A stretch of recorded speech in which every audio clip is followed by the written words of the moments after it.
21 September 2024 Bengaluru శనివారం. మహాలక్ష్మి ఇంటి వాళ్ళు స్పేర్ కీ ఉపయోగించి ఆమె అపార్ట్మెంట్లోకి వెళ్ళారు. ఎందుకంటే డోర్ లోపల నుండి లాక్ చేసి ఉండడమే కాకుండా మహాలక్ష్మి ఫోన్ కూడా స్విచ్ ఆఫ్ వస్తుంది. ఆ ఫ్లాట్ నుండి ఎంత దారుణమైన వాసన వస్తుందంటే అక్కడ ఒక్క క్షణం కూడా నిలబడడం కష్టమైపోయింది. అది 1 BHK ఫ్లాట్ కావడంతో మెయిన్ డోర్ తీయగానే నేరుగా ఆ రూమ్లోకి వెళ్లాల్సి వస్తుంది. ముందుగా మహాలక్ష్మి తల్లి మీనా లోపలికి వెళ్ళారు. ఆమె వెనకాలే పెద్ద కూతురు లక్ష్మి మొబైల్లో రికార్డ్ చేస్తూ వెళ్ళింది. ఇద్దరూ ఎలాగోలాగా ముక్కు నోరు మూసుకొని గదిలోకి వెళ్ళారు. అక్కడ వందలాది ఈగలు ముసురుతున్నాయి. అప్పుడు లక్ష్మి అటాచ్ బాత్రూమ్ చెక్ చేసింది. కానీ అక్కడ ఈ వాసన వచ్చేంత గందరగోళం ఏమీ లేదు. గది కూడా చిన్నదే. అక్కడ బెడ్ లేదు, కానీ నేల మీద ఒక చాప, బెడ్షీట్ ఉన్నాయి. దాని పక్కనే ఒక నల్లటి పెద్ద సూట్ కేసు ఉంది. కానీ మహాలక్ష్మి తల్లి అడుగులు, చూపులు ఒకే చోట ఆగిపోయాయి. ఎక్కడైతే ఈగలు ఎక్కువగా ఉన్నాయో, వాసన ఎక్కువగా వస్తుందో అదే ఈ ఫ్రిడ్జ్. ఏదో కీడు జరిగిందన్న భయం ఆమెను ఆ ఫ్రిడ్జ్ తెరవనివ్వకుండా ఆపుతుంది. లక్ష్మి మళ్ళీ కన్ఫర్మ్ చేసుకోవడానికి వాష్రూమ్ వైపు వెళ్ళింది. ఆమె వెనక్కి తిరిగేలోపు వాళ్ళ అమ్మ ఫ్రిడ్జ్ తెరిచారు. ఫ్రిడ్జ్ డోర్ తెరవగానే భయంకరమైన గుంపు బయటకు వచ్చింది. దానితో ఆమె వెంటనే దూరంగా వెళ్ళి నిలబడింది. అసలు ఏం జరుగుతుందో అర్థం చేసుకునే లోపే కొన్ని సెకండ్లలోనే వాళ్ళకు ఒకటి కనిపించింది. అది చూసి వాళ్ళు గట్టిగా అరిచారు. ఫ్రిడ్జ్లోని 3 షెల్ఫ్ల్లో మహాలక్ష్మి బాడీ చిన్న చిన్న ముక్కలుగా కోసిపడేసి ఉంది. టాప్ షెల్ఫ్లో కాలు, బాటమ్ షెల్ఫ్లో తల కోసి ఉన్నాయి. ఎవరైనా సరే ఈ దృశ్యాన్ని చూడటం చాలా కష్టం. అది కూడా తమకు కావలసిన వాళ్ళకు ఇలా జరిగిందంటే వాళ్ళ జీవితాంతం ఈ క్షణాన్ని మర్చిపోలేరు. అరుపులు విని చుట్టుపక్కల వాళ్ళంతా గుమ్మిగూడారు. సమాచారం అందుకోగానే పోలీసులు అక్కడికి చేరుకున్నారు. పోలీసులకి కూడా ఆ గదిలో అడుగు పెట్టడం కష్టమైపోయింది. అందుకే వాళ్ళంతా డబుల్ మాస్క్ వేసుకుని లోపలికి వెళ్ళారు. పోలీసులకు కూడా తమ కెరీర్లో ఎప్పుడు చూడని భయంకరమైన సీన్ అక్కడ కనిపించింది. చూస్తుండగానే ఈ వార్త న్యూస్ ఛానల్, సోషల్ మీడియాలలో పాకుపోయింది. ఎవరికి ఇష్టం వచ్చినట్టు వాళ్ళు రాసుకున్నారు. పోలీసులు వచ్చాక మెడికల్ స్టాఫ్, ఫోరెన్సిక్స్ టీం కూడా వచ్చారు. ఇంట్లోకి బలవంతంగా ఎవరో ప్రవేశించిన గుర్తులు లేవు. అంటే హంతకుడు ఎవరో తెలిసిన వాడే అయ్యి ఉంటాడని అర్థమైంది. మీడియాలో అయితే నేలంతా రక్తం ఉంది, మాంసం ముక్కలు పడి ఉన్నాయి అని చెప్పారు. కానీ దానికి రివర్స్లో ఉంది. ఇక్కడ FSL టీం లూమినాల్ కెమికల్తో నేలను క్లీన్ చేస్తున్నప్పుడు తెలిసింది ఏంటంటే నిందితుడు చాలా తెలివిగా క్రైమ్ సీన్ని తుడిచేశాడు. రక్తం అనేది క్రైమ్ సీన్ యొక్క భాష అంటారు. ఫోరెన్సిక్స్ టీం ఈ లూమినాల్ కెమికల్ వాడితే అది రక్తంతో రియాక్ట్ అయ్యి బ్లూ లైట్ ఇస్తుంది. దీనివల్ల కంటికి కనిపించిన రక్తపు చుక్కలు కూడా కనిపిస్తాయి. ఇన్వెస్టిగేషన్ కోసం బాడీ ముక్కలను ఆ ఫ్రిడ్జ్ను ల్యాబ్కు పంపారు. మొక్కలను లెక్క పెట్టేటప్పుడు మొదట 30 మొక్కలు అనుకున్నారు. కానీ తర్వాత తెలిసింది ఏంటంటే మహాలక్ష్మి బాడీని 59 మొక్కలు చేశారు. అసలు ఏమై ఉంటుంది? మహాలక్ష్మిని ఇంత కిరాతకంగా ఎవరు చంపారు? హలో ఆల్, నా పేరు కృష్ణ. మీరు చూస్తున్నారు ద డిజిటల్ క్రైమ్ ఫైల్స్. ఆలస్యం చేయకుండా ఈరోజు స్టోరీలోకి వెళ్ళిపోదాం. సెప్టెంబర్ 20, 2024 శుక్రవారం బెంగళూరులోని వ్యాలీ కావాల్ బసప్ప గార్డెన్స్ దగ్గర ఒక 3 అంతస్తుల బిల్డింగ్లో ఉండే వాళ్ళకు భయంకరమైన వాసన వస్తుంది. ఇది కొన్ని రోజుల నుండి వస్తున్న ఆ రోజు భరించలేనంతగా పెరిగిపోయింది. వాళ్ళు వెతకగా అది ఫస్ట్ ఫ్లోర్ ఇంటి నుండి వస్తుందని తెలిసింది. ఆ ఇంటికి తాళం వేసి ఉండడంతో ఓనర్ జీవన్ రామ్కు కాల్ చేశారు. ఆ ఫ్లాట్లో 29 ఏళ్ల మహాలక్ష్మి అద్దెకు ఉండేది. ఓనర్ కాల్ చేస్తే ఆమె ఫోన్ స్విచ్ ఆఫ్ వచ్చింది. వాసన భరించలేక ఓనర్ ఆమె అగ్రిమెంట్లో ఉన్న ఎమర్జెన్సీ నంబర్లకు అక్కకు కాల్ చేసి విషయం చెప్పాడు. లక్ష్మి ఈ విషయం వాళ్ళ అమ్మకు, అన్న హుకుమ్ సింగ్కు చెప్పింది. రాత్రి 7 కావడంతో వాళ్ళు మరుసటి రోజు ఉదయం వెళ్ళాలని నిర్ణయించుకున్నారు. మరుసటి రోజు తల్లి మీనా, అక్క లక్ష్మి, బావ ఇమ్రాన్ అక్కడికి వెళ్ళారు. వాసన బిల్డింగ్ బయటికి వస్తుంది. ఫోన్ స్విచ్ ఆఫ్, ఇంటికి తాళం. ఈ భయంకరమైన వాసన ఏదో కీడు జరిగిందని వాళ్ళకి అర్థమైంది.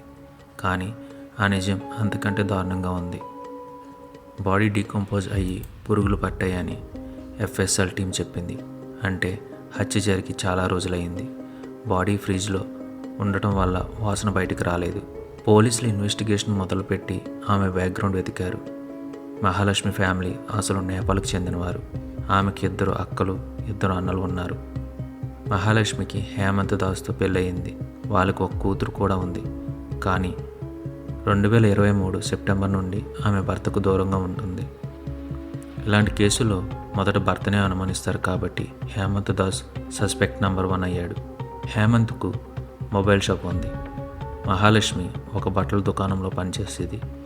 హేమంత్ దాస్ పోలీసులకు ఏం చెప్పాడంటే మహాలక్ష్మికి వేరే అఫైర్ ఉందని, దానివల్ల గొడవలు అయ్యేవని చెప్పాడు. విడాకులు అవ్వలేదు, కానీ ఆమె విడిపోయింది. మొదట కూతురు ఆమె దగ్గరే ఉన్న తర్వాత హేమంత్ దాస్ దగ్గరకు పంపేసింది. మహాలక్ష్మి 15 రోజులకోసారి కూతురిని చూడడానికి వచ్చేది. విడిపోయాక కొన్నాళ్ళు తల్లి దగ్గర ఉన్న మహాలక్ష్మి తర్వాత వ్యాలీ కావాల్ ఫ్లాట్కు మారింది. ఆమె పొద్దున్నే వెళ్ళి రాత్రి 10 గంటలకు వచ్చేది కాబట్టి ఇరుగు పొరుగు వాళ్ళతో పెద్దగా మాటలు లేవు. కానీ కొందరు మాత్రం ఆమెతో పాటు ఒక అబ్బాయిని చూశామని చెప్పారు. హేమంత్ దాస్ పోలీసులకు 3 పేర్లు చెప్పాడు. ఆమె పనిచేసే చోట మేనేజర్, ఒక కామన్ ఫ్రెండ్, 3వ వ్యక్తి అష్రఫ్. హేమంత్కు అష్రఫ్ మీదనే అనుమానం. ఎందుకంటే మహాలక్ష్మి ఫోన్లో వాళ్ళ చాట్స్ చూశాడు. అష్రఫ్ ఒక బార్బర్. సోషల్ మీడియాలో ఇది మళ్ళీ శ్రద్ధా వాకర్ కేసు లాంటిదే అని ప్రచారం మొదలైంది. కానీ పోలీసులు అష్రఫ్ను విచారించగా అతని హత్యలో సంబంధం లేదని తేలింది. అతను ఎప్పటి నుండో ఆమెకు దూరంగా ఉంటున్నాడని కాల్ రికార్డ్స్ ద్వారా కన్ఫర్మ్ అయ్యింది. అప్పుడు పోలీసులు ఆమె పనిచేసే స్టోర్కి వెళ్ళారు. అక్కడ మహాలక్ష్మి సెప్టెంబర్ 1 నుండి సెలవుల్లో ఉందని, అదే రోజు నుండి ముక్తి రంజన్ రాయ్ అనే వ్యక్తి కూడా కనిపించడం లేదని తెలిసింది. వారిద్దరు కాల్ డేటా చూస్తే వాళ్ళు టచ్లో ఉన్నారని తెలిసింది. ముక్తి రంజన్ తమ్ముడు స్మృతి రంజన్ను పోలీసులు విచారించారు. ముక్తి రంజన్ మహాలక్ష్మికి 6 నెలల క్రితమే పరిచయం అయ్యింది. వాళ్ళిద్దరూ ప్రేమలో ఉన్నారు. ముక్తి ఆమెకి చాలా గిఫ్ట్స్ ఇచ్చేవాడు. ఆమె పాస్ట్ గురించి అతనికి తెలుసు. కానీ కొన్నాళ్ళ తర్వాత మహాలక్ష్మి ప్రవర్తన మారింది. ఆమె ఎవరితోనో ఫోన్లో గంటలు గంటలు మాట్లాడడం చూసి అతనికి అనుమానం మొదలైంది. మహాలక్ష్మి కోపిష్టి. గొడవల్లో అతనిపై చేయి చేసుకునేది కూడా. సెప్టెంబర్ 2న ముక్తి ఆమె ఇంటికి వస్తానంటే ఆమె వద్దంది. అతను బలవంతం చేయడంతో ఆమె పోలీసులకు కంప్లైంట్ ఇచ్చింది. పోలీసులు అతన్ని కొట్టి అతని దగ్గర ఉన్న 10,000 రూపాయలు తీసుకున్నారు. ఆ కోపంలో కూడా అతను ఆమెతో మాట్లాడాలని మళ్ళీ ఇంటికి వెళ్ళాడు. అక్కడ వాళ్ళిద్దరి మధ్య పెళ్లి విషయంలో గొడవ జరిగింది. మహాలక్ష్మి అతనిపై చేయి చేసుకోవడంతో కోపంలో అతను ఒక బరువైన వస్తువుతో ఆమె తల మీద కొట్టాడు. తర్వాత కోపంతో ఆమె గొంతు పిసికి చంపేశాడు. రాత్రంతా ఆమె బాడీతోనే ఆ గదిలో ఉన్నాడు. ఎలా తప్పించుకోవాలో తెలియక యూట్యూబ్లో వెతికాడు, కానీ వర్కౌట్ అవ్వలేదు. మరుసటి రోజు ఉదయం 11 గంటలకు బయటకు వెళ్ళి ఒక కత్తి కొన్నాడు. అది సీసీటీవీలో రికార్డ్ అయింది. ఆ కత్తితో బాడీని ముక్కలు చేసి ఫ్రిడ్జ్లో పెట్టాడు. ఇల్లంతా క్లీన్ చేసి తాళం వేసి వెళ్ళిపోయాడు. తర్వాత అతను తన తమ్ముడికి జరిగిన విషయం చెప్పి ఒడిశా వెళ్ళిపోయాడు. అక్కడ తన తల్లికి కూడా విషయం చెప్పాడు. సెప్టెంబర్ 25న ముక్తి తన తండ్రి స్కూటీ తీసుకొని బయటకు వెళ్ళిపోయాడు. తర్వాత ఒక చెట్టుకు ఉరి వేసుకొని కనిపించాడు. అతని దగ్గర ఒక డైరీ దొరికింది. అందులో తన తప్పును ఒప్పుకుంటూ రాశాడు. పోలీసులు వెతికే లోపల అతను ఆత్మహత్య చేసుకున్నాడు. ఒకవేళ అతని తమ్ముడు ముందే పోలీసులకు చెప్పి ఉంటే అతను బతికేవాడేమో. చూశారుగా మహాలక్ష్మి కేసు ఎంత దారుణంగా ముగిసిందో. ఈ స్టోరీ విన్నాక మనందరికీ అర్థమయ్యేది ఒకటే: క్షణికావేశం మనిషిని ఎంతటి దారుణానికైనా ఒడిగట్టేలా చేస్తుంది. ఈ కేసులో కొన్ని పాయింట్స్ మనం ఆలోచించాలి. ఏదైనా బంధంలో గొడవలు రావడం సహజం, కానీ అది ఫిజికల్ అబ్యూస్ లేదా ఒకరిని ఒకరు హింసించుకునే స్థాయికి వెళ్తే అక్కడే ఆగిపోవాలి. ఆ టాక్సిక్ రిలేషన్షిప్ నుండి బయటపడడం కంటే ప్రాణం ముఖ్యం. ముక్తి రంజన్ ఆ ఒక్క నిమిషం కోపాన్ని ఆపుకోలేక ఒక ప్రాణాన్ని తీశాడు. చివరికి తన ప్రాణాన్ని కూడా తీసుకున్నాడు. ఫలితం 2 కుటుంబాలు రోడ్డున పడ్డాయి. కోపంలో తీసుకున్న నిర్ణయాలు ఎప్పుడు వినాశనాన్ని దారితీస్తాయి. మహాలక్ష్మికి జరిగిన ఈ అన్యాయం, ముక్తి రంజన్ చేసుకున్న ఆత్మహత్య, ఇవన్నీ సమాజానికి ఒక హెచ్చరిక. లౌక్యం, సహనం లేని చోట ఇలాంటి విషాదాలు మిగులుతాయి. మీరేమంటారు? ఇలాంటి క్రూరమైన నేరాలు ఆగిపోవాలంటే మన సమాజంలో ఏం మారాలి? మీ అభిప్రాయాన్ని కామెంట్స్లో చెప్పండి. జాగ్రత్తగా ఉండండి. చట్టాన్ని గౌరవించండి. తదుపరి కేసుతో మళ్ళీ కలుద్దాం.